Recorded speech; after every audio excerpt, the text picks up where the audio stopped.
Good morning, everybody. Uneducated economist here. So I was reading some articles this morning. It really got me thinking about the Federal Reserve and the lifting of interest rates. Now, it's pretty common narrative out there that the Federal Reserve is going to lift interest rates 3/4 of a percentage point. So this really got me thinking. It was just like, man, that is an aggressive move. Like, they are really trying to get the price inflation to come down. They're trying to cause that demand destruction. Now, if you go and you look at some of the things that are taking place within the economy right now, before the Federal Reserve even does anything, you have to think, man, we are already going into a severe downturn. I mean, it's like happening right now. Now, I keep an eye on lumber as my main indicator to what's going on as far as trucking issues, commodity issues, just demand for building. All kinds of stuff comes from the lumber industry. And so I keep my eye on that one in particular. Right now, the lumber prices are down. They were closed yesterday at $538 per thousand. We're going to find out what they open up here in just a few minutes. So when I got to thinking about the Federal Reserve and the lifting of interest rates and how this is going to impact the economy, well, you have to think this is not going to impact the economy for another 6 months to a year down the road.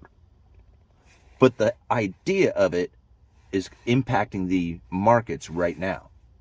It's causing things to happen within the people's perceptions right now in the way they behave, which is very different from the impacts from what the interest rate hikes do to the actual real economy.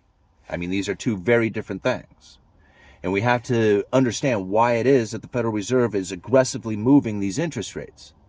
Now, it is common narrative, and it's very difficult to see any other reason outside that they're trying to control the prices. They're trying to stop the price inflation from happening. But just go and look at one of the articles that I leave down in there. It's come out. The retail sales, retail is dying. It has gone negative. Okay. And I said this 2 months ago. I put out a video saying retail was dying on the vine. I could sense it here at the retail store that I work at. Other people that I know who work retail said the same thing. So we're living what the data is going to show. And I said that before, and it's coming out now that data is proving the working class right if you would just listen to them. So when I think about the Federal Reserve and lifting of interest rates, are they really trying to stop the price inflation, or are they trying to get their ammo back? Because that's really what I think they're trying to do, is trying to figure out a way that they can lift the Fed funds rate so that they have some sort of ammo to use during the next recession. This is something that a lot of people don't really try to put their head around, because they all think that the Federal Reserve is trying to stop the price inflation from taking place. But really what they're trying to do is lift the Fed funds rate so they can have that ammunition. And now I think, why would you want to go and aggressively raise interest rates to 3/4 of a percentage point, which is like incredibly aggressive, considering that you already have major impacts taking place within the markets right now? So even more aggressive rate hikes aren't going to really do anything for another 6 months. So you can imagine how painful it's going to be by the time it gets there. Now go and take a look at one of the articles from a former Fed official. I can't even remember who it was. Dudley, I think, maybe. Anyhow, he was talking about how painful this is going to be for the economy, and how it's really about taking out jobs. And this is something that I've said quite a few times. The Federal Reserve is really trying to stop the price inflation by taking out the employment. If you take out the employment, take all these jobs away, then all of a sudden the wage competition is no longer there. Then you no longer have that price competition going into the input cost of everything out there. So now you have people who are actually competition for trying to get the job instead of trying to go out there and trying to find the highest wages. It's hard for people to understand that, considering how many jobs there seems to be available out there. I said it before, you're going to find that there's going to be no jobs available out there soon.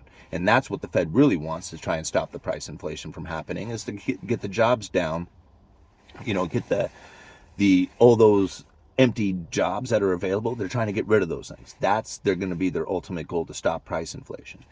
Lifting of the interest rates, that's to get their ammo back so they have something to use during the next recession. So in my opinion, because they see that the next recession is coming a lot faster than what they had probably anticipated, then they're trying to get their ammo back quicker. Like, they don't really want to go and lift interest rates 3/4 of a point. That's going to be like, look what it's doing to the markets already. I mean, it's already got people like freaked out. So if you can imagine that if they are trying to just get their ammo back before the next recession, well, they better hurry up and do it. Like, I'm surprised that they just don't go ahead and just lift it all the way up to 5% right now, considering that we're dang near in a recession and they're not going to have any ammunition if they don't do that soon.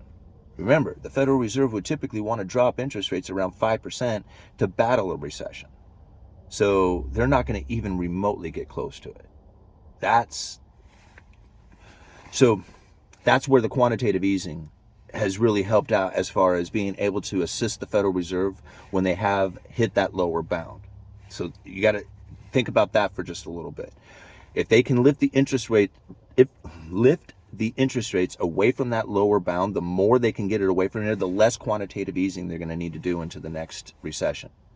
But if they can only get it up to 1%, 1.5%, and the next recession kicks in, you have to think how much quantitative easing they're going to have to do in order to stimulate the economy. And then what excuse are they going to use? Are they going to have a housing downturn? Are they going to have another pandemic?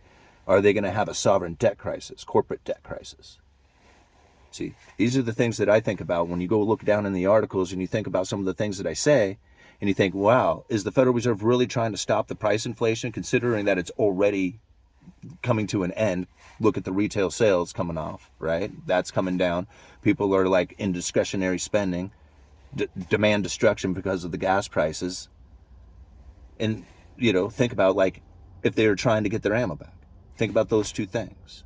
And see if like maybe when you start looking around there that it's not about the Federal Reserve and the price inflation and the monetary policies out there, but it was more about just lifting of interest rates, period. Trying to get the Fed funds rate back up to a level that they can use as ammunition for the next recession, because that's the real problem. That's the real problem with it. So if you can imagine that if we go into another recession and we're only at 2% on the Fed funds level and they drop at 2%, that's not going to stimulate the economy. What are they going to do? They're probably going to go into some sort of UBI. That's why I feel that like central bank digital currencies are just so like obvious. Like they're so obvious that it's going to come. And like what else are they going to use? There is no other way to keep the system together without just force feeding money into people and taking interest rates negative by going with the digital currencies, so people simply could not pull the cash out. Okay. I don't know. I'm sorry, guys. Do I feel that I sound doomsdayer? People like keep saying that I'm this doomsdayer, or like a couple of people said something about having like an ego or something from the last video. I apologize if I get into rants. I drink a lot of coffee. I live in a caffeine-based consciousness. I really need to back off on that. Okay. Go check out the podcast at uneducatedeconomist.com. You can find the links to everything I do. Uneducated Economist. You guys let me know.